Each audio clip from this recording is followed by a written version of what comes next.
Always takes a second for mine. Hello, everybody, and welcome in to this AFC South show. My name's Curtis. I'm the host of the show. With me, as always, my resident co-hosts, Isaiah at the top right, a.k.a. the Glitter Kitty Conquistador, co-host of Third and Teal. You can find him all across social media and OnlyFans at Duval's Finest. Down at the bottom right, we've got our resident Colts fan, Justin, who's filling in for Jeff, who's also our resident Colts fan. It's more of like a co-residency. I don't know. They're like cohabit. They're like a. It's like shared custody in a divorce. Yeah. That's a colorful way of putting it. Yeah. You can also see Justin not just on Unstabled, but at Kingmaker Sports, as well as Tag Team Talk with Jeff. And then over here at the bottom left, we've got Andrew, co-host of Titans Table for Two. Make sure you go like, subscribe, notification bell to all these fellows' channels. And their social medias as well, so you can keep up with the goings on. I know Isaiah likes to just like knock dingers fucking into left field and on Twitter. So, it's always a good time.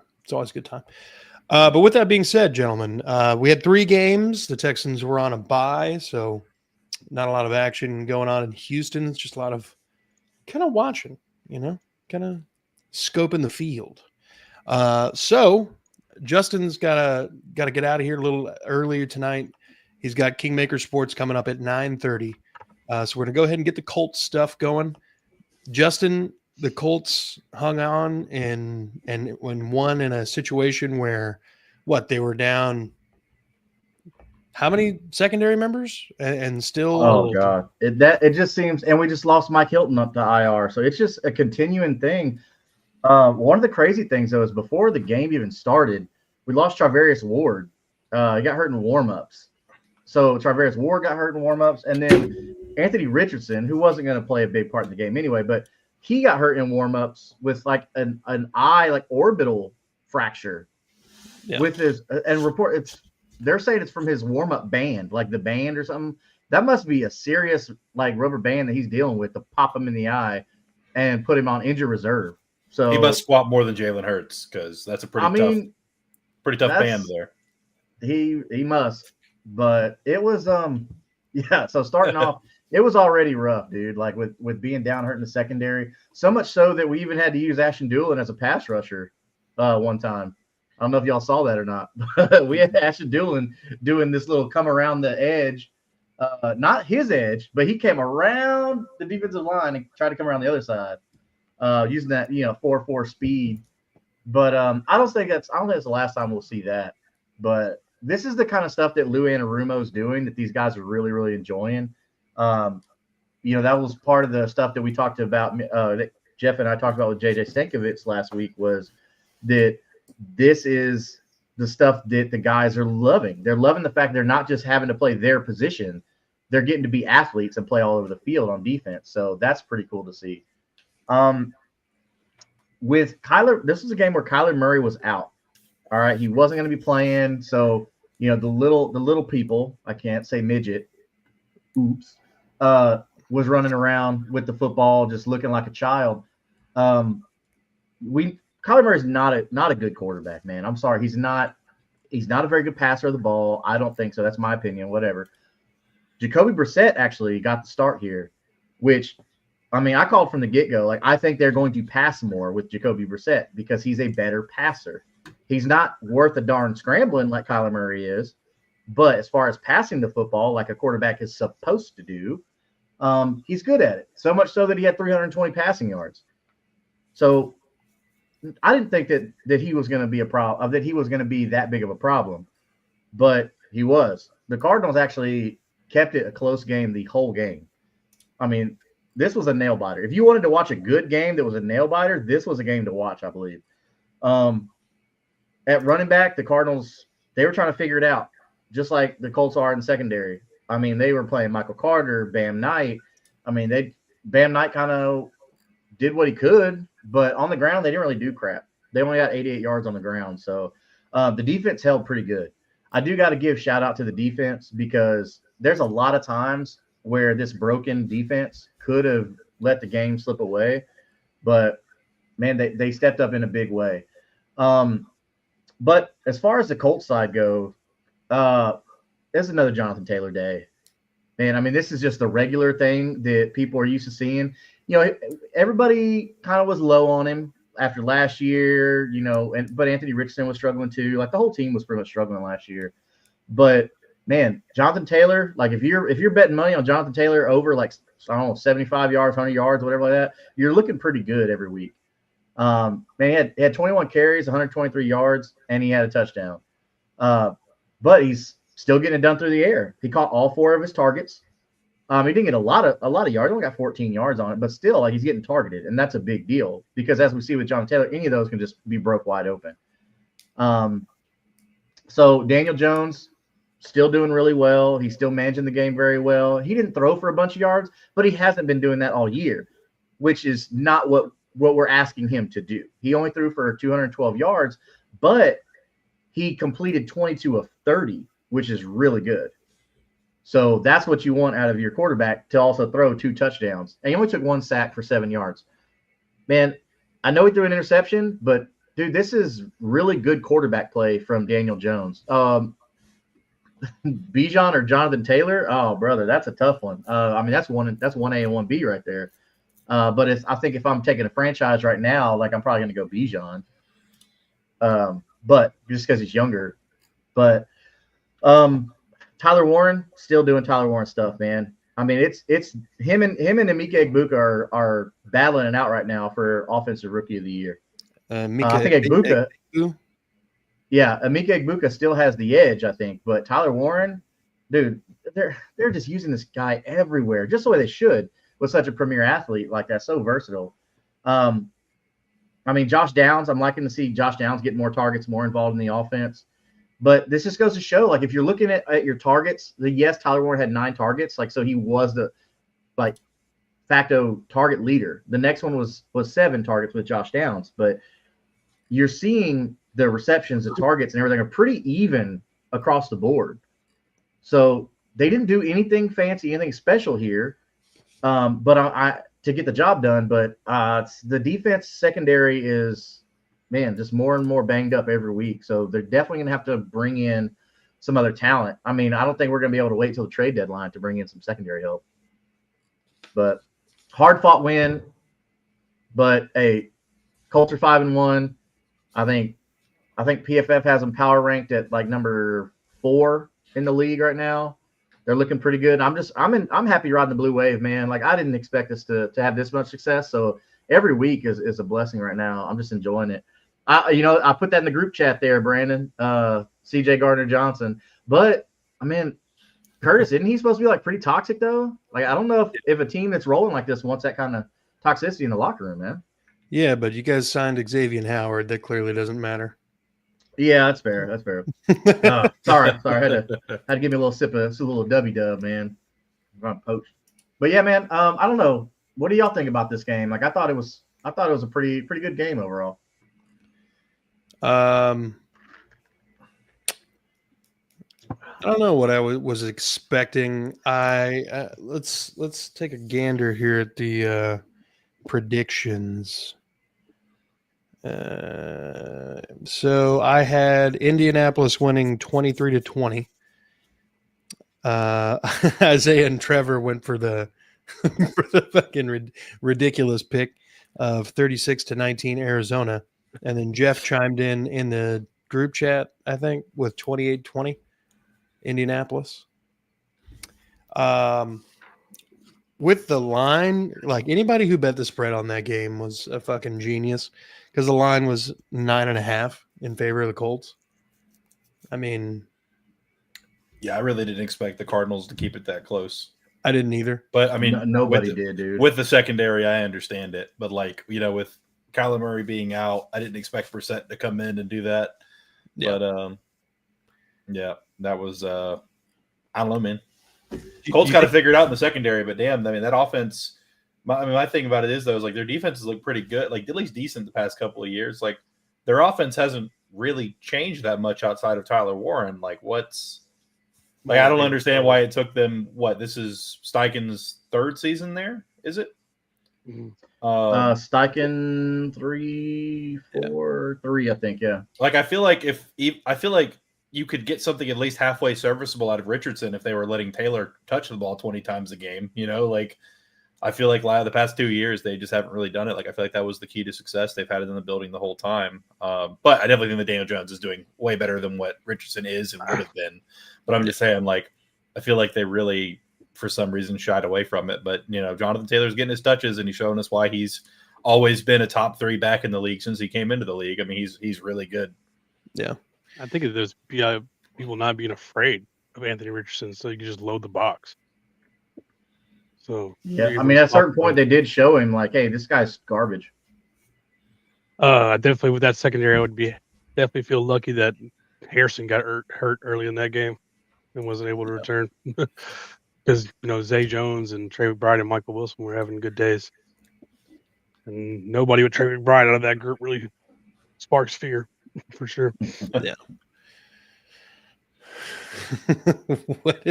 What are we doing? We're combining too many things here. He's gonna own Jacksonville. Just wait. I don't do that good with that many vowels in a row. I can't do Kaimi Fairbairn's full name. I don't think Kaimi Fairbairn could do Kaimi Fairbairn's full name. No, just call me Kai. Yeah, literally. All right. I mean, that's pretty much it. Does anybody else have any Colts commentary?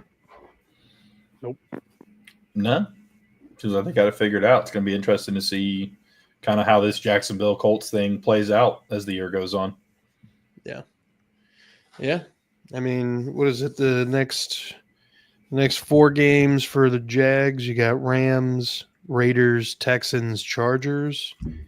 And the next 4 games for the Colts, Chargers, Titans, Pittsburgh, Atlanta.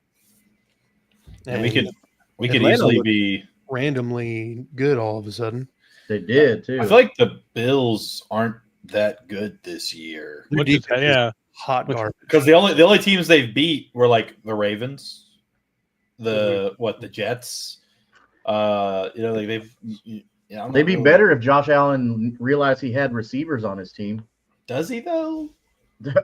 Dude, Keon Coleman's not bad. What are you talking about? No, I'm not saying he's bad, but like Khalil Shakir gets open like twice a game. He's one of those guys that like he's a big hitter a couple times a game, but he's not like a consistent. They're not using him right. Like I definitely think they have the wrong offensive coordinator in that build. The way he's been playing like the past couple of years, he's like he's not a 10 to 15 catch a game kind of guy. He's a 3 to 5 and he hits you hard once or twice. Explosive play. Coleman's good. I like Coleman a lot, but the problem with him is he's not a speed guy. He doesn't get enough separation. He's a big so like his routes have to develop, and with how their O-line's been playing this year, he doesn't really have the time for the routes to develop.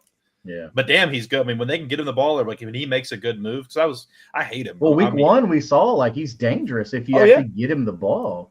Yeah, I mean he went to Florida State, so I've seen plenty of him, and I didn't like him when he was there. But a lot. He's a great dude though. I mean, goddamn, he's a good dude. But no, I mean. He's one of the guys. He can't just take off on you. He's got to get separation to there. He's kind of like Keenan Allen, but a little bit faster and more athletic. But he's kind of like Keenan Allen, where he's got to break you on the route. He's not just going to flat out outrun you unless you fall or trip. Yeah, that's definitely. That's all I got for the Colts. Yeah. All right. Well, we will pivot now to the Titans at the Raiders, and there's a lot going on, of course. I'll just let Andrew take it away. Titans lost 20-10. Sorry, I had the Titans winning 27-17. Isaiah said 24-17 Tennessee, and Trevor had Las Vegas winning 12-8. That was close, man.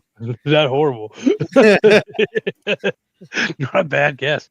A lot of the same, His poor offense. Calvin goes down after a handful of plays. After, he kind of had a breakthrough game last week. Jeffrey Simmons and Cedric Gray leading the defense. Snead playing better. We actually got some decent pass rush. We only had 2 sacks, one by Simmons. I think Draymond had the other one, but we were in Gino's face a lot. But, turnovers and bad offensive play regression by Cam. And I think he came at 3 turnovers. One was inside the 5 that led to the first Raiders touchdown, so you can't really put that on the defense. But yeah, I mean, they gave up 2 field goals and a touchdown, give up 13 points realistically, and your offense just we haven't had a first quarter touchdown all year. All year. Not a single touchdown for the only team not to have a touchdown in the first quarter. It's you'd see why Brian Callahan was fired. We've scored 83 points all year. 6 games in, 83 points. That is disgusting. So we'll going forward, Mike McCoy, you know. He said something in his opening presser today that I really liked, and he said, "For me, it's about players, not plays." And that's what you got. You got to build the offense around the player. Quit trying to put the player into your offense. Do work to your player's strengths. Cam looks so much more comfortable in a hurry up style offense. I'm not saying you got to go, Chip Kelly with it, but be a little more up tempo. He gets into a rhythm. He feels good. And that's what ended on the Cardinals game we won. And they're like, yeah, we're going to do that a little more. And they come out and run 3 straight fucking run plays, draining all the play clock on all 3 of them. What the fuck? And don't get a first down, 3 and out immediately. He knew he was gone. Yeah. Mike McCoy, I mean, he had a couple decent seasons with the Chargers. But at least it's somebody who has a lot of experience in general, and he has head coaching experience, and he's not going to take over the play calling. I think he's going to be there to help. I like him there to change some things around. First quarter, I'm like, yeah, dude, 4 verts like it's Madden every play. That tight end's coming across the middle, baby. I think we all knew it was going to happen. I think a lot of people circled the Patriots game as the when Callahan was going to get fired, but probably after.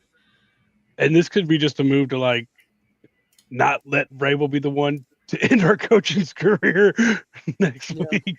Do it beforehand, so he's not the guy. I mean, he still looks golden right now. Like the Titans look like dumbasses still. That nothing changes. He could go out and lose against you guys, and he still looks good because you've already fired his replacement. Yeah, I agree. I'm not saying we definitely didn't make the right hire, obviously, but I don't think I'm not in the company of like it was the wrong decision to fire Vrabel either, because he wasn't doing anything these last 2 seasons, and he was too power hungry. He wouldn't fire his friends. Like you gotta we want to be right. You got to go get another offensive coordinator. When our offense was successful under Vrabel was because we had Matt LaFleur and we had Arthur Smith. And then after that, he wanted to start putting his friends in those positions. And Todd Downing. Arthur Smith was so bad. Arthur Smith's still bad, dude. Arthur Smith was so good for us. I don't understand. Such a good offensive coordinator. He had Derrick Henry. Come on. Come on. It wasn't just running Derrick. offensive Tannehill had his best seasons with Arthur Smith. Tannehill was a top 5 quarterback under Arthur Smith, statistically wise. Oh, so, he just sucks everywhere else. There's a reason he got that job in Atlanta. And it wasn't because he did a bad job with us. He sure did a bad job in Atlanta. Yeah, well, you would. Who's the quarterback? Desmond Ridder? He still had Bijan. Michael Penis. He had Kyle Pitts. He never had Penis. But nobody had a great first year. Kyle Pitts. Kyle Pitts is just kind of a wash at this point. Kyle Pitts went from like one of the greatest tight end prospects, like receiver wise of all time, to who's that guy? Remember, he had like 1,000 yards his rookie season, but no touchdowns. Kyle Pitts has become a trivia question. Literally. The Browns fell the fuck off a cliff after his rookie season. Yeah. Who is Kyle Pitts? As far as the Titans game goes, I mean, this whole game was kind of pathetic to watch. I thought both teams were kind of about on par talent-wise. I feel like the aging Raiders team probably had a little bit of a leg up considering the youth of the Titans. I did see the press conference where Chad Brinker and I don't remember who else was with him. It Mike might have been Borgonzi. Mike Borgonzi, where they're talking about like Chad's like, I've been told that I'm gonna be the guy finding the next coach. Essentially, it's a terrible paraphrase, but And he said, "Me and Mike will lead that search." I don't understand what Mike's job is. He's the GM, dude. I mean, when you have the league office come and investigate your GM opening because the job description is different than everyone else's, there's reason to wonder exactly what Mike Borgonzi's job is. Borgonzi he made all the picks in the draft. That was all Borgonzi. He makes all the he has the say over the final say over the coaching staff when they come through. Brinker does have veto power over Borgonzi, just like Amy has veto power over Brinker. There's just a chain of command, but Borgonzi makes all the football decisions. I think this was an Amy decision. Interesting. In that circumstance, Brinker is just talking on behalf of Amy. That's why he's leading that conversation. He's Amy's mouth, because like we talked about this a little before the show, but like the owner doesn't need to be there. What does she need to be there for? Everybody calling for these owners to be more involved, and they want to give Jerry Jones slack for being too involved. Like, does this feel like you can't make happy? I'm more than happy with letting Amy sit at her house and letting the football guys do their stuff. Like, yeah, fair enough. Josh Grizzard, that's the Bucks OC, isn't it? Like the Bucks are just going to keep recycling OCs because is Baker just getting all these guys jobs? Yes, Canales, Cone, Grizzard. Yeah. You guys got Amy any more Adams should be making sandwiches. No, I'm just kidding. Titans, Raiders? Anybody? I mean, I tried, man. I appreciate it. I tried. Like I was trolling with the Colts thing, but like I really tried with the Titans. I tried to be like serious. I was like, they could do this, and it didn't happen. But Ridley getting hurt early definitely does not help. But yeah, I mean, it's just that pass rush needs to get after some more people. Y'all aren't affecting the quarterback as much. Yeah, Jeff especially Simmons with can't like do it all by himself. I mean, Yeah. he's still playing at an elite level. He's like I said, it's not getting noticed. He should be all pro first team. He should be in that depoy conversation, like the top 5 depoy conversation, but it's not going to get noticed because our team sucks so bad. But I really, and Brinker said this when in the thing, like, it's not about the wins and losses. And this is something I said on the show. There's no growth. The offense has slowly gotten worse. When you're hiring an offensive coach, that's not what you're like with a young quarterback. You want to see some growth. I'm not saying there's a difference in being 1-5, but Cam's looking better every week, and being 1-5 and Cam's looking worse every week. Mm-hmm. So yeah, roller coaster, man. Yeah, Justin, you got anything? Man, not really. I actually got to head out. That's fine. See you, brother. Good luck on y'all show. I'll pull it up. Everybody goes Sorry, over brother, to Kingmaker Sports. They're about to go live and give all the best. I guess a reaction, kind of like who you're picking up on the waiver wire.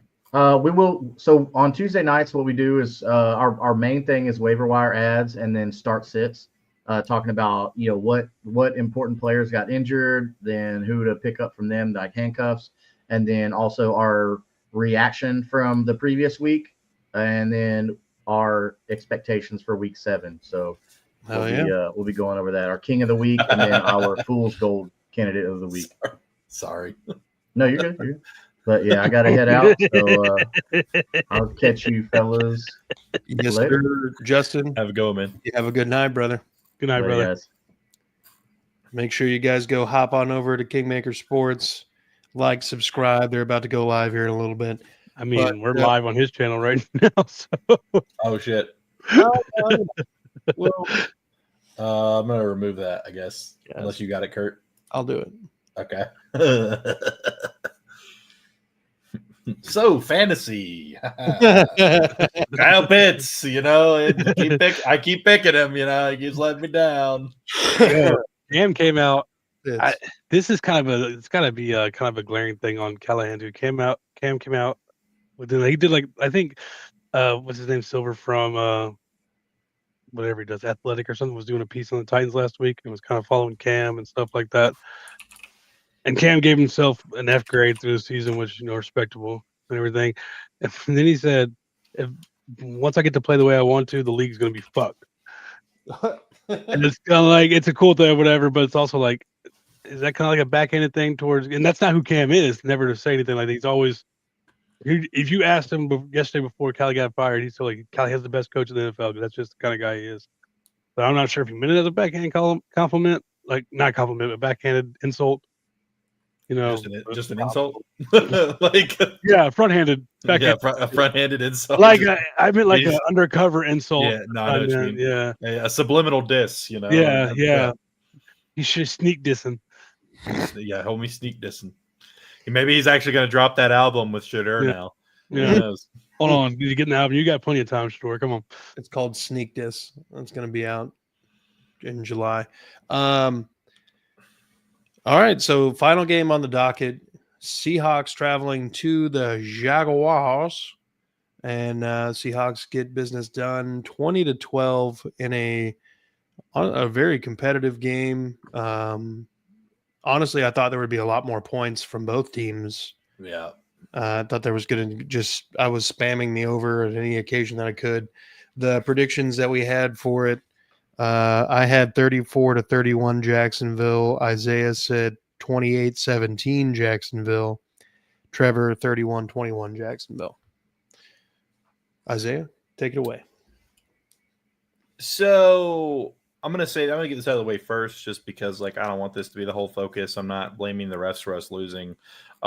We had a 60 or 70 yard touchdown to Brian Thomas Jr. where they threw a flag as soon as the play started. So Trevor thought he had a free play. He launched it down the right sideline. It was a little bit underthrown, but Brian Thomas Jr. fought through it with the DB, got the ball, and then took it to the house. And they called it back for offsides on Travis Hunter. I haven't watched the film yet, so I'm not going to say that he did or didn't.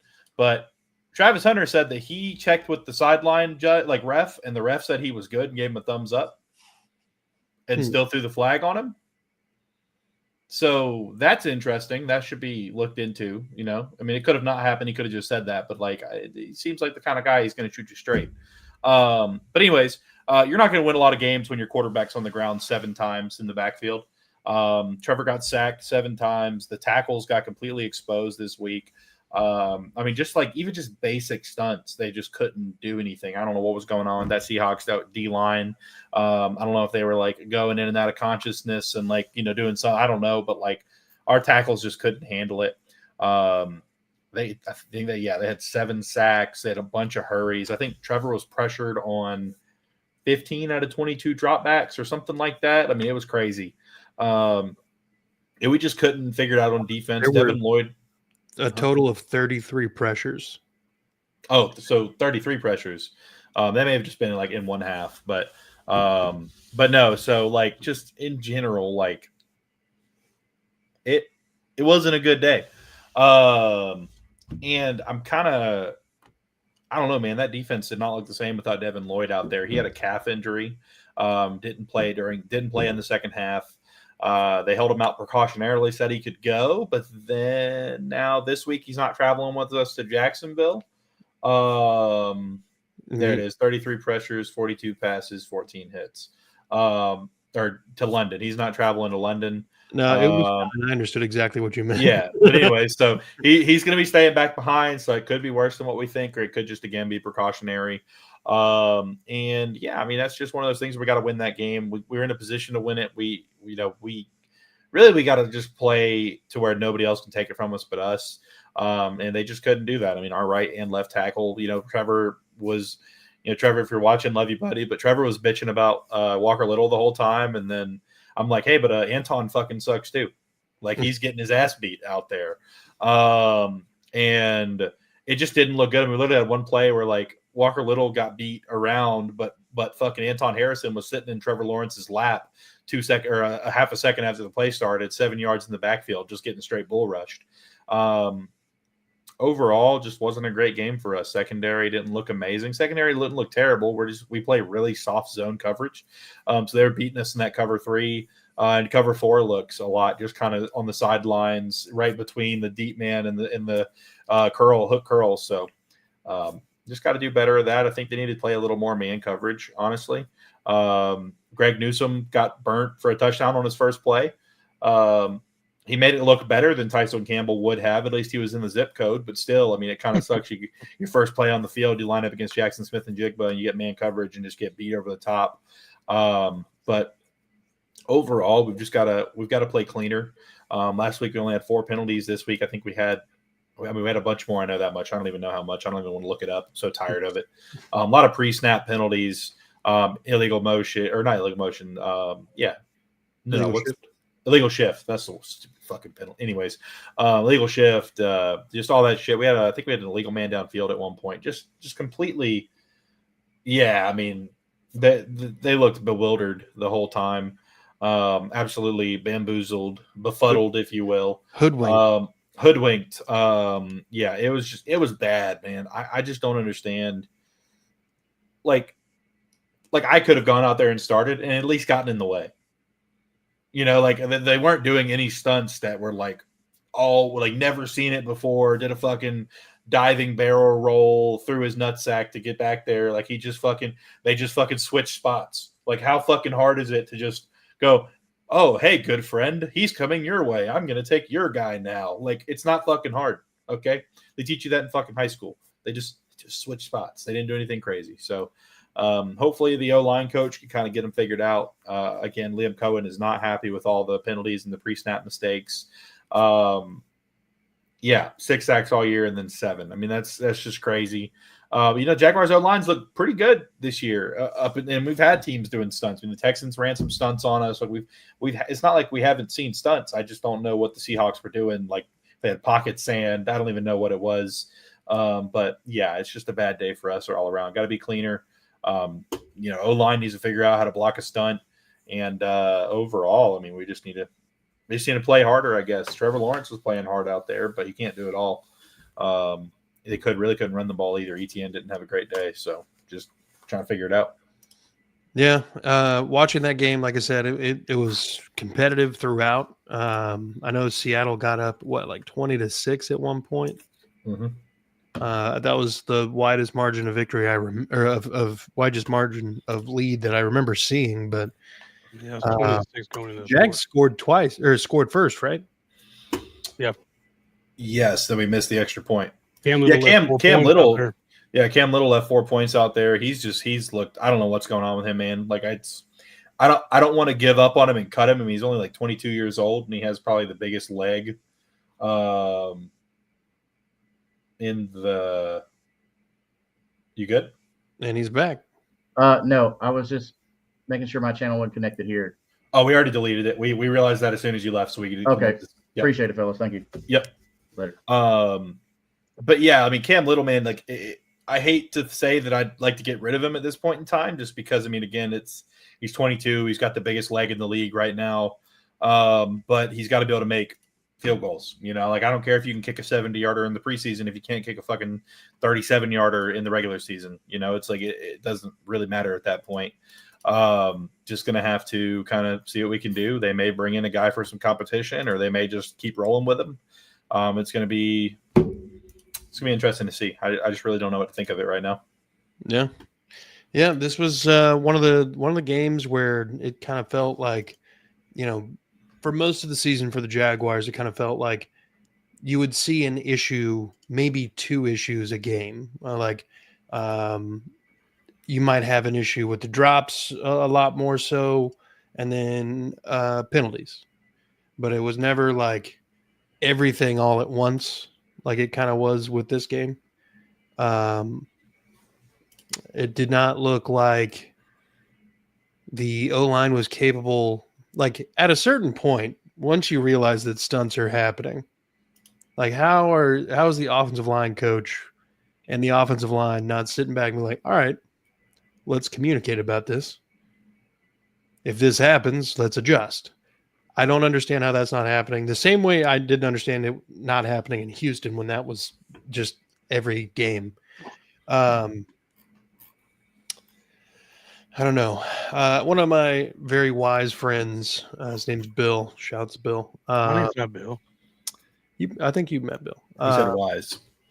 That's why I said it. He said that, one of the biggest mistakes that a lot of people make is we assume that because these people get these high paying jobs, we assume that they're more tuned in, more locked in, have a deeper understanding of the topic, whatever it is. It could be, football or banking, for all we know. A lot of times, motherfuckers get put in positions in a nepotism kind of way or whatever, and it's not because of their own merit. It's not because of how equipped they are. It's just, this is one of the occasions where I think the offensive line coach couldn't see the problem that everyone else could see, and we assume that he has the tools to fix it, but he may not. You know what I mean? Like, everybody's got a blind spot to just something. But enough existential truisms. Yeah, no, I mean, just kind of one of those fall apart games against a good team. It's not like you did this against the Cardinals or anything. But it's still early. You're 4-2. You're in a good spot. I mean, the schedule is not crazy difficult. You got some teams coming down the pike, but you don't have like the Colts schedule. You got the Mike McCoy led Titans. Why? Yeah. I'm so scared of the guy that we just fired after last week. I think it sucks that like this is like Brian Thomas is really coming back to life game. It kind of got wasted. I think whenever your running back is your highest graded blocker and your middle linebackers are your highest graded pass coverage people, it's never a good day. I didn't notice, but was Eric Murray in any way? I feel like at some point there's going to be a game where you guys are like, fuck Eric Murray. Probably. It wasn't this game, though. Okay. Did he do all right? I mean, was he like serviceable? Tackling was a 27, so I guess he missed some tackles out there. Coverage. I mean, the whole team was bad at coverage except for the two middle linebackers, Vontrell and Ventrell, sorry. I don't remember like seeing anything like going, damn, tackles. Eric.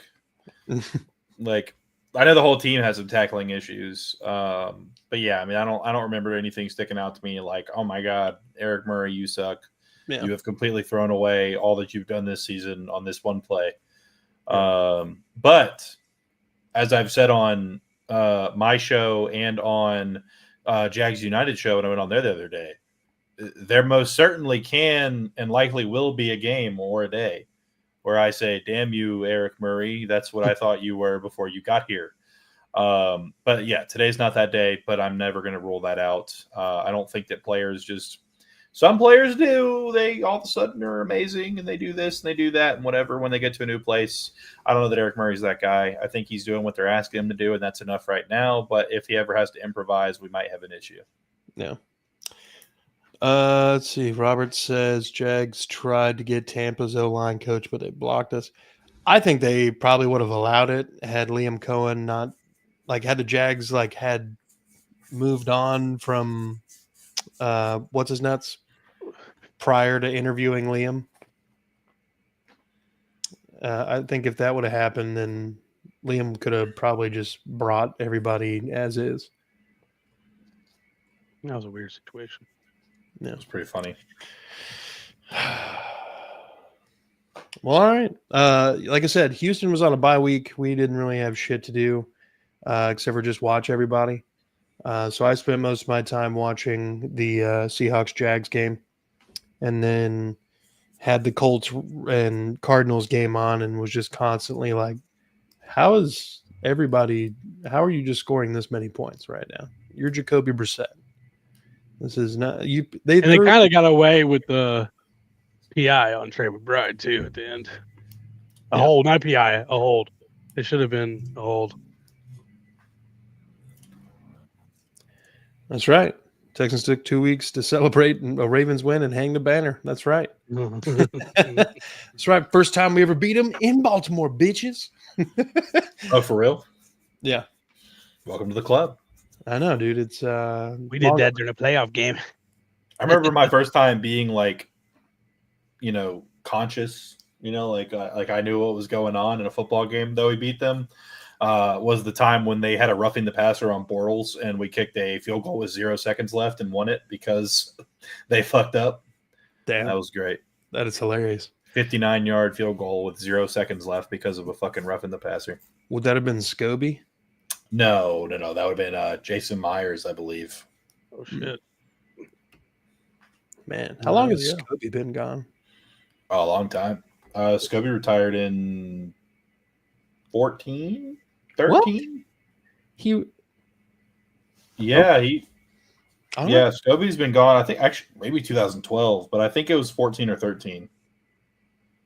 He was the only kicker I associated with the Jags forever. 14. Wild. Yeah, and then he did 2 years on the off season with the Steelers and the Saints, but never kicked for him. No, he kicked for the Steelers. Looks like. Oh, okay. Yeah, so he left the Jags in 14, and then he signed a 1-day contract to retire with us in 17. It was Josh Lambo. No, it wasn't Lambo. It was Jason Myers was before Lambo. That was 2015 that happened. Ravens walk-off field goal. So Steelers traded for Scobie going into the 15 season. And then he missed like 5 kicks in 4 weeks and they let him go. Yeah, 2019, Jason Myers hits 53-yard field goal to win game. Oh, no, that's not the right one. Anyways, not important. It happened. Side quests. Yeah. All right. Well, we'll get I think this is a good spot to go ahead and wrap it up, gentlemen. We're staring down the pike of week 7, and the middle of the season isn't too far from there. As of right now, the Colts standing alone at the top, 5-1, Jags 4-2, Texans 2-3, and the Titans. Wow! I was correct. November 15th, 2015, Jason Myers hit a 53-yard field goal to win the game after a face mask on Bortles. That's what it was. So many face mask Bortles with 0 seconds left. Hell yeah. What an idiot. What a fucking idiot. What a maroon. Well, look, gentlemen, I want to thank you all for taking time out of your evening to come on and talk AFC South football. Robert, Brandon, everybody in the chat. Duval TV, always thanks for checking it. Mellow Mike. I think that's it. Yeah. Thank you guys for hitting us up in the comment section. Always enjoy hearing from you guys. Make sure you hit the like, subscribe button here on this AFC South show. Like to see this channel keep growing. We're at 6:30 at the time of this live stream, and like to see that number keep climbing up.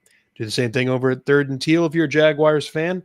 Isaiah, Trevor, and Eric will hold it down over there on Third and Teal for you.